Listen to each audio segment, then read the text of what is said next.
nga pala si Yay, dating OFW na taga Cebu. Ngayon ay naninirahan na sa probinsya ng Luzon. Lumipat lang ako ng bahay pero sa probinsya pa rin ako nakatira. Isang ina na may munting pangarap para sa aking pamilya. Tara, samahan niyo ako sa kwento ng aking buhay. Gandang araw mga ka-blessings! At sa nakikita po ninyo, another house din na naman po kami ni Bulinggit dito. At dahil nga walang magawa si Bulinggit, eto na nga't pinag-interesan niya na po yung kanya. Tapos niya maglaro sa ibon. Tatanong-tanong pa nga sa atin si Bulinggit kung ano pang design gagawin niya sa mukha niya. Eh talaga mapapaisip ka na lang kung ano na lang gagawin niya po sa mukha niya. Hawak yung pentel pin na po yan. At habang nagsisimula na nga ang batang makulit, naku, ako na lang po ang natatakot. Paano ba naman po kasi habang nag-i-scroll ako dito sa Facebook ko, may nakita po kami ni Bulinggit. At dahil natatawa nga po tayo dun sa kinakita namin, at eto, kinagaya na po ata ng batang makulit. O, diba? Pati po siya, matatawa po talaga sa ginagawa niya. Kasi habang nagdo-drawing po yung batang to, nakasalamin po yan. Kaya kitang-kita niya po talaga sa sarili niya kung ano pinaggagawa niya po. Yung akala po natin sa ilong niya lang magdo-drawing, ay naku, napunta na rin po sa buong mukha.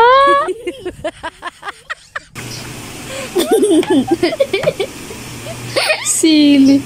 Not enough ink. Not in the mouth.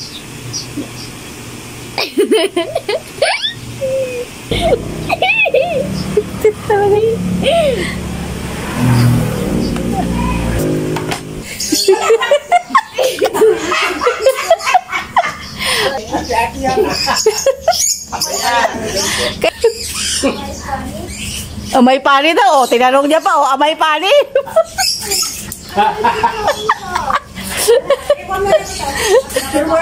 Talaga namang super kulit ang batang makulit. Talaga namang super proud niya. At pinakita niya pa po sa lahat.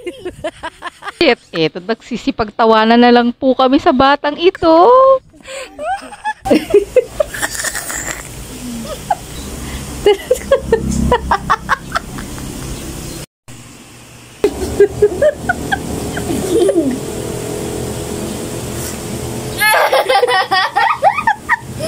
Ano yan? Puwet niya. Puwit niya.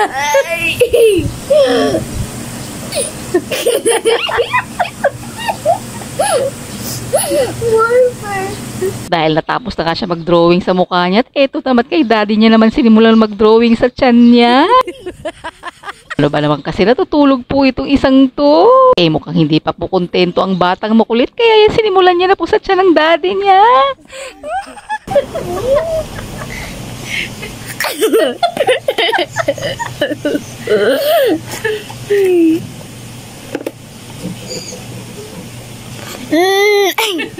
Ay, mainit na araw.